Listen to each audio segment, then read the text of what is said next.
응답받는 기도라는 말씀의 제목으로 함께 은혜 나누겠습니다. 오늘도 이렇게 하나님 앞에 예배드리러 나오는 모든 성도 여러분, 주님의 이름으로 축복하고 축복합니다. 오늘 말씀의 제목처럼 응답받는 기도. 성경은요, 무수히 많은 곳에서 기도에 대해서 교훈하고 있습니다. 특히 데살로니가전서 5장 17절의 말씀 보면은 쉬지 말고 기도하라. 이러한 말씀을 필두로 기도해야 한다는 것을 저와 여러분들에게, 모든 그리스도인들에게 가르치시고 예수의 겟세마네 기도를 모범으로 이제 기도란 어떻게 해야 하는가를 말씀하십니다. 요한복음 14장 13절 말씀 보면 응답과 파급에 대해서도 말씀하십니다.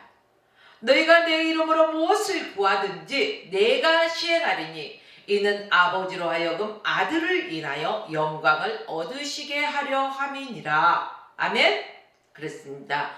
이처럼 그리스도인들에게 있어서 기도란 빼먹을 수 없는 신앙의 덕목입니다. 그런데 기도를 오래 하느냐? 아니면 기도를 짧게 하느냐? 아니면 기도를 아주 큰 소리로 하느냐? 아니면 기도를 아주 작은 소리로 묵상으로 하느냐? 아니면 기도를 앉아서 하느냐? 아니면 이렇게 서서 하느냐? 여러 가지 궁금하기도 하지만 이 모든 것은 기도 응답이라는 사항이 연결됩니다. 이왕에 기도를 했는데 응답받고 싶지요? 응답받지 못한다면 굳이 기도할 필요가 없을 것입니다. 그런데요, 많은 성도들이 기도에 대해 오해를 하고 있어요. 또한 기도의 응답에 대해서도 오해하고 있습니다. 잘못 생각하고 있으니까 기도를 잘못하고 응답도 못 받게 된다는 사실입니다. 오늘은 이 문제를 다루면서 은혜를 나누려고 합니다. 첫째는 오해가 있습니다. 무슨 오해요? 기도에 대하여도 그렇고 기도 응답에 대하여도 우리가 오해가 있다는 것입니다. 어떤 오해일까요? 사람들은 기도하는 자신의 뜻을 하나님께 관찰시키려는 것이라는 오해를 합니다. 여러분, 내가 어떤 요구하는데 하나님께서 그 요구에 응답하게 하는 것이 바로 기도라고 생각합니다. 그러나 기도는 반대입니다. 기도는 나의 요구에 하나님이 무릎 꿇게 하는 것이 아니라 하나님의 요구에 내가 무릎을 꿇는 것이 기도라는 것입니다. 내가 기도하는 것은 하나님을 항복하게 만드는 것이 아니라 내가 하나님의 말씀으로 인하여 항복하고 내 모든 것들을 내려놓을 줄 아는 게 바로 기도라는 것입니다. 사람들은요, 미십니다 하는 외침, 크기만 빨리 하나님의 무릎을 꿇을 것이라고 착각하죠. 심지어 철야 기도나 금식 기도를 통해서 하나님을 어떻게 해요? 때로는 협박하기도 하죠. 자신의 뜻이 관찰될 때까지 이를 악물고 기도합니다. 우리의 기도 생활에는 엄청난 오해가 도사리고 있습니다. 하나님의 뜻이 아닌 것을 주장하면서도 한치도 물러설 줄 모르는 어리석은 그러한 기도를 하기도 합니다. 그러면서도 기도를 많이 했다고 자부합니다. 그런데요, 여러분, 기도는 하나님의 뜻을 아뢰는 것입니다. 골로새서 1장 9절 말씀을 보실까요? 이로써 우리도 듣던 날부터 너희를 위하여 기도하기를 그치지 아니하고 구하노니 너희로 하여금 모든 신령한 지혜와 총명의 하나님의 뜻을 아는 것으로 채우게 하시고 라고 성경에 기록되었습니다. 바울은 하나님의 뜻을 알도록 기도합니다. 이게 옳은 기도입니다. 여러분은 어떤 기도를 하고 계십니까? 성령께서 우리를 위해 간구하시는데 그분도 주님의 뜻대로 구하십니다.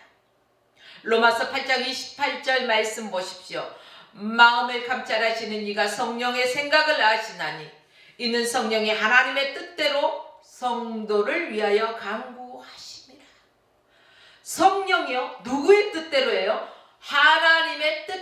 성도를 위하여 간구하심이라. 하나님의 뜻대로라고 했습니다. 기도가 자신의 뜻, 자신의 생각을 관철시키는 것이 아니라는 것입니다. 당연히 응답도 오해되겠지요. 자기 뜻이 관철되면 응답이고 관찰이 안 되면 응답받지 못했다고 생각하기 때문에 우리가 기도에도 오해가 있고 기도 응답에도 오해가 있었습니다. 그러나 기도 응답이라는 것이 무엇입니까? 내 생각에 하나님의 생각을 대치시키는 것입니다.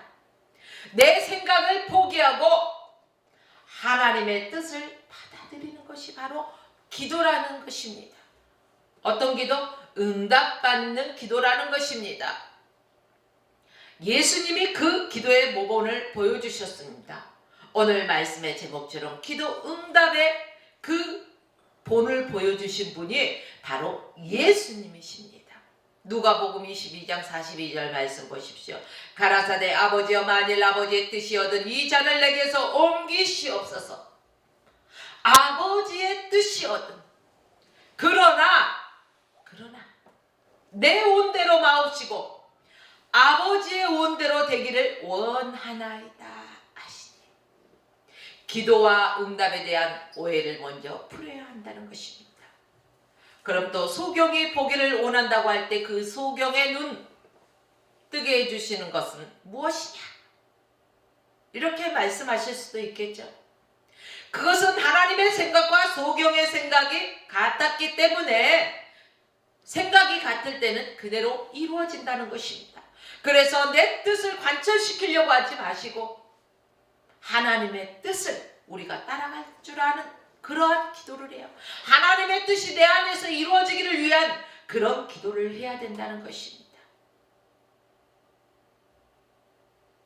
사랑하는 여러분들요, 우리가 기도할 때 내 뜻을 죽이고 하나님의 뜻을 따라가는 저와 여러분이 되시기를 주님의 이름으로 축복합니다. 또한 두 번째는 두 가지 생각이 있습니다. 성경에서 처음에 말씀 보면요, 가시에 대해서 말하고 있습니다. 하나님의 생각과 바울의 생각이 서로 다른 것을 볼 수가 있습니다. 바울은 어때요? 가시가 없게 해달라고 바라는 것이 바로 바울이었습니다. 그게 바울의 기도 내용이었습니다.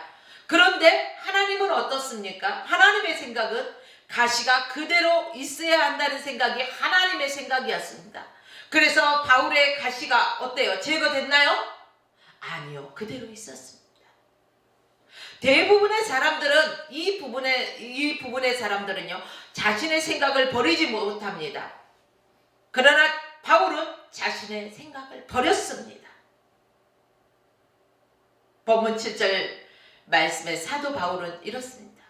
여러 계시를 받은 것이 지극히 크므로 너무 자고하지 않게 하시려고 내 육체에 가시고 사단의 사자를 주셨으니 이는 나를 쳐서 너무 자고하지 않게 하려 하심이니라라고 고백합니다. 그렇습니다. 이 가시를 얻게 해달라는 것이 사도 바울의 뜻이었고 그의 기도였습니다. 그러나 하나님의 생각은 그 가시가 그대로 있는 것이 바울에게 유익했기 때문에 하나님의 생각과 바울의 생각이 달랐었던 것이죠. 이것은 너무 자고하지 않게 하시려고, 우리가 한마디로 쉽게 말하면 너무 교만하지 않게 하기 위해서 날마다 그것을 바라봄으로써 하나님의 은혜를 깨닫게 하기 위해서 그렇습니다. 하나님의 뜻을 분별하지 못하는 것은 내 생각을 버리지 못했기 때문에 우리가 하나님의 뜻을 분별하지 못합니다.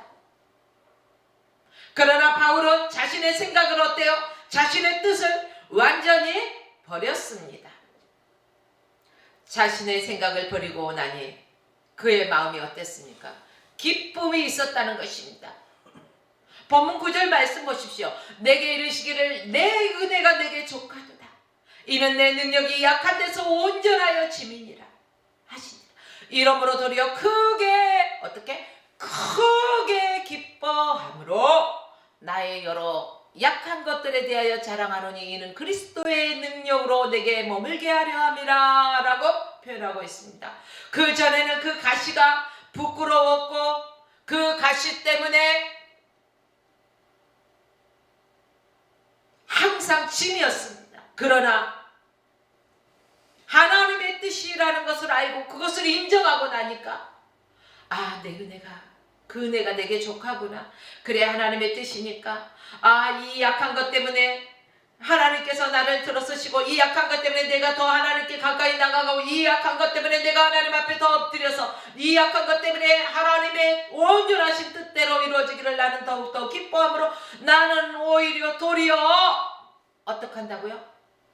기뻐한다는 것입니다. 사랑하는 여러분들이요, 여러분들에게 어떠한 약점들이 있습니까? 약한 부분들이 있습니까? 그걸로 인하여 고민하지 마십시오. 하나님의 뜻이라면 오히려 그것들 인하여 기뻐할 줄 아는 자가 되어야 한다는 것입니다. 항상 기뻐하는 삶은 자신의 생각을 하나님의 생각으로 대치할 때 가능하다는 것입니다. 항상 기뻐하라. 범사에 감사하라. 이는 그리스도 안에서 하나님의 뜻이니라 라고 성경에서 말씀하십니다. 그런데 우리가 항상 기뻐할 일이 있습니까? 항상 감사할 일만이 있습니까? 아니요, 때로는 아픔도 고난도 슬픔도 있습니다.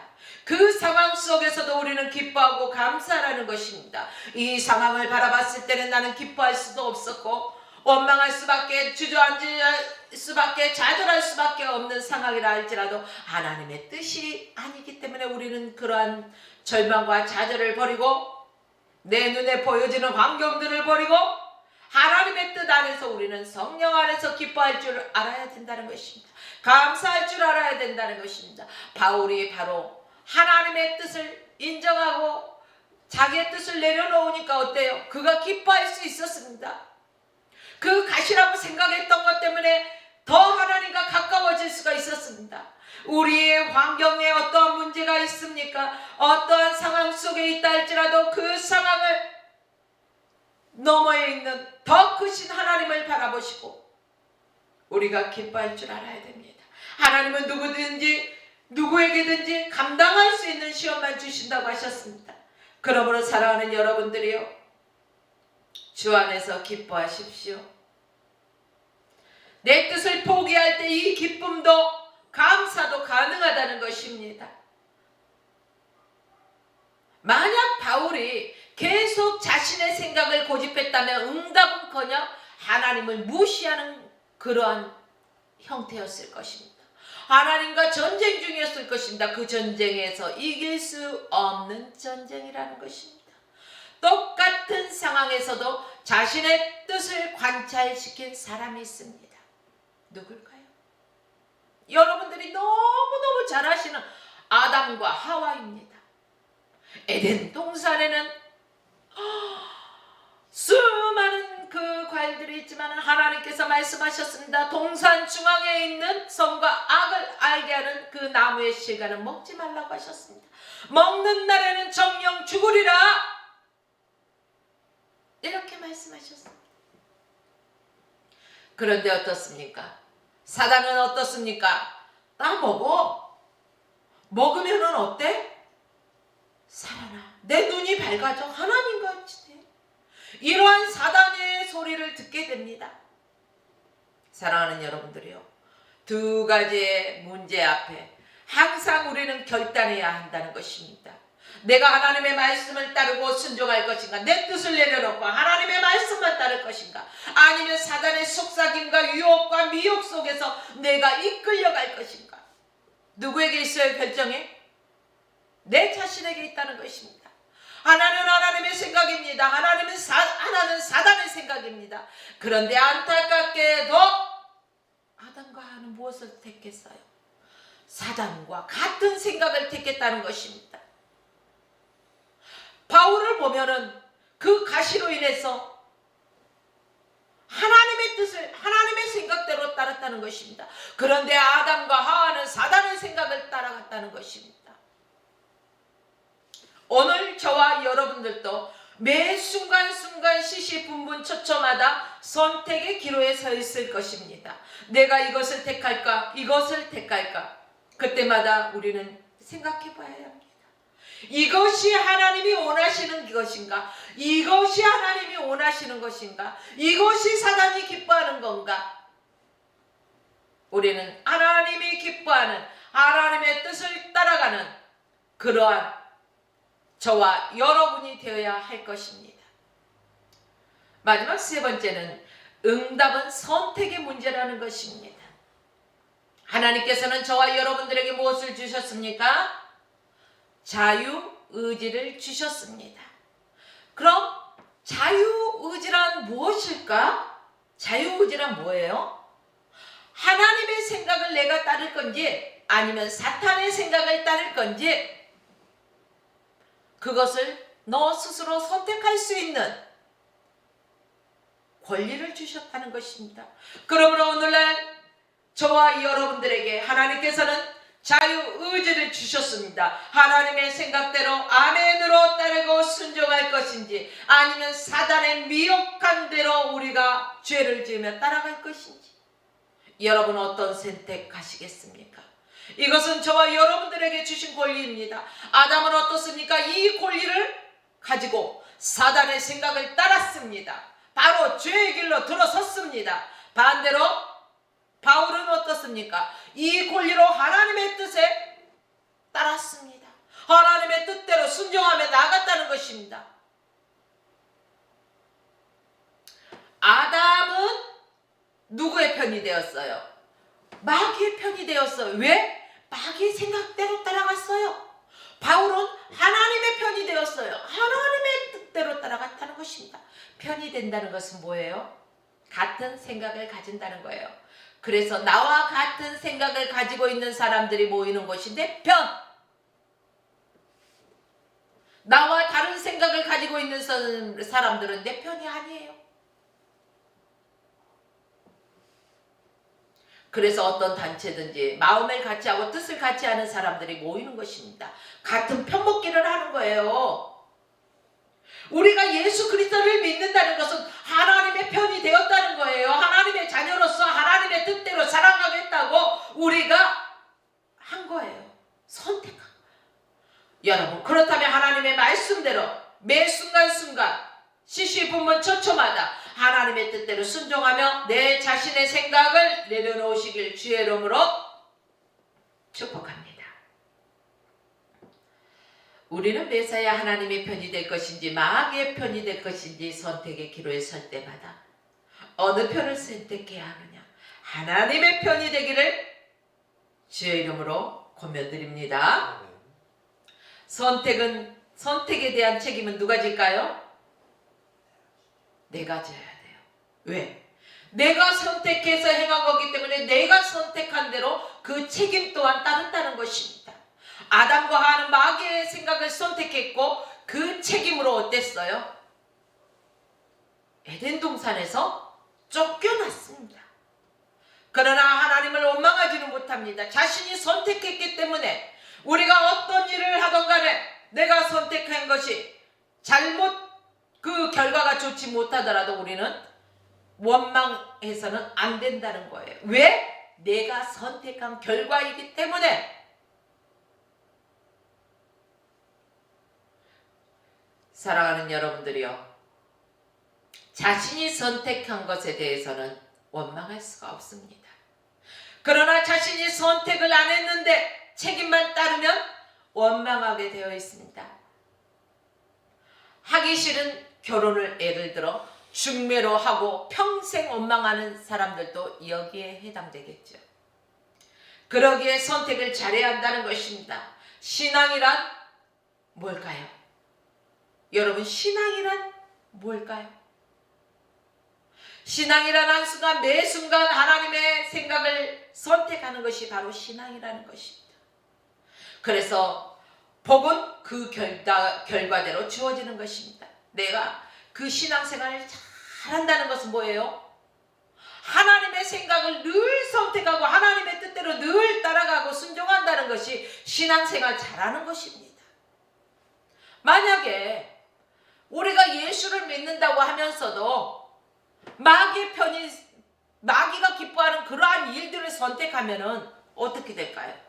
바로 죄를 짓게 되는 결과를 가져온다는 것입니다. 하나님 편을 선택하면은 의로워집니다. 마귀 편을 선택하면은 죄를 짓게 되는 것입니다. 누가복음 18장에 나오는 바리새인과 세리의 기도를 잘 아실 것입니다. 바리새인은 어떻습니까? 따로 서서 기도합니다. 세리와 하나님, 나는 저 세리와 다르게 하심을 너무너무 감사합니다. 나는 토색하지도 않았고 불의하지도 아니었고 가늠하지도 않았습니다. 이렇게 자랑합니다. 일에 2번씩 금식하고 소득의 10의 1조를 드렸습니다. 라고 감사합니다. 자랑해요. 그게 그의 기도 내용의 전부였어요. 자랑으로 시작해서 자랑으로 끝나는 것이 바리새인의 기도였다는 거예요. 그러나 어떻습니까? 세리는 멀리 서서 감히 눈을 들지도 못하고 가슴을 치면서 자신을 죄인이라고, 나는 죄인입니다, 죄인 중에 죄인입니다 라고 불쌍히 여겨 주옵소서라고 기도하는 게 바로 누구예요? 세리의 기도라는 것입니다. 그런데 하나님은 바리새인보다 세리를 의롭다 여기셨습니다. 다시 말해볼까요? 바리새인의 기도는 응답되지 않았고 세리의 기도는 응답되었다는 말입니다. 기도에 나타난 바리새인의 생각은 하나님과 너무너무 달랐습니다. 그러나 세리의 생각은 하나님과 같았습니다. 하나님의 구하시는 것은 무엇입니까? 상한 심령입니다. 그래서 시편 51편 17절 말씀 보십시오. 하나님의 구하시는 제사는 상한 심령이라. 기도의 응답은 기도를 어떻게 하느냐에 따라서 달라진다는 사실입니다. 기도를 제대로 하면은 당연히 응답받습니다. 기도를 잘못하면 어떻습니까? 응답을 받지 못합니다. 허공을 치는 기도만 하게 된다는 것입니다. 사랑하는 성도 여러분, 기도가 내 생각을 하나님께 알리는 것이라는 생각을 바꾸십시오. 내 생각을 하나님께 통보하는 것이 아닙니다. 기도는 주님의 생각이 어떠신지 알아보는 것입니다. 묻는 것입니다. 기도의 응답은 내 뜻을 관철시키는 행위라는 것을 우리가 이러한 생각을 바꿔야 된다는 것입니다. 기도의 응답은 뭐라고 말씀드렸습니까? 내 뜻을 죽이고 하나님의 뜻을 따르는 걸로 결심하는 것입니다. 내 뜻을 죽이고 하나님의 뜻을 따르기로 결단하고 순종하겠다고 약속하는 것이 바로 내 기도가 되어야 된다는 것입니다. 그러한 기도가 응답받는 것입니다. 하나님은 자신의 뜻과 같은 기도를 하는 자의 기도를 yes! 바로 응답하신다는 것입니다. 그러나 하나님의 뜻과 전혀 다른, 하나님의 의도와 전혀 다른 기도를 한다면 no! 나와 상관이 없어! 둘 다 응답입니다. 예스도 응답이고 no도 응답입니다. 그러니까 기도는 100% 응답이라는 것입니다. 다만 자신이 그 응답을 어떻게 받아들이느냐에 대한 문제입니다. 그것이 바로 선택의 문제입니다. Yes이든 No이든 하나님의 생각을 선택하면 저와 여러분에게는 무엇이 있어요? 기쁨이 있습니다. 바울은 하나님의 생각을 받아들였기 때문에 너무 행복해요. 어떻게 하냐고요? 내가 그 시대에 살아봤냐고요? 본문 9절 말씀 보시겠습니다. 이러므로 도리어 크게 기뻐함으로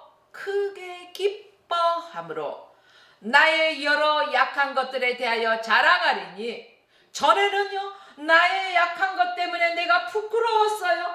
그러나 이제는 그게 하나님의 뜻이었다는 걸 아니까 이제는 내 약한 데서 강한 것이 나온다는 걸 알고요, 내 약한 것을 부끄럽게 생각하지 않아요. 이것 때문에 더 기도하고 이것 때문에 더 하나님과 친밀한 관계를 갖고 하나님의 뜻대로 살아갈 수 있기 때문에 자랑한다는 것입니다.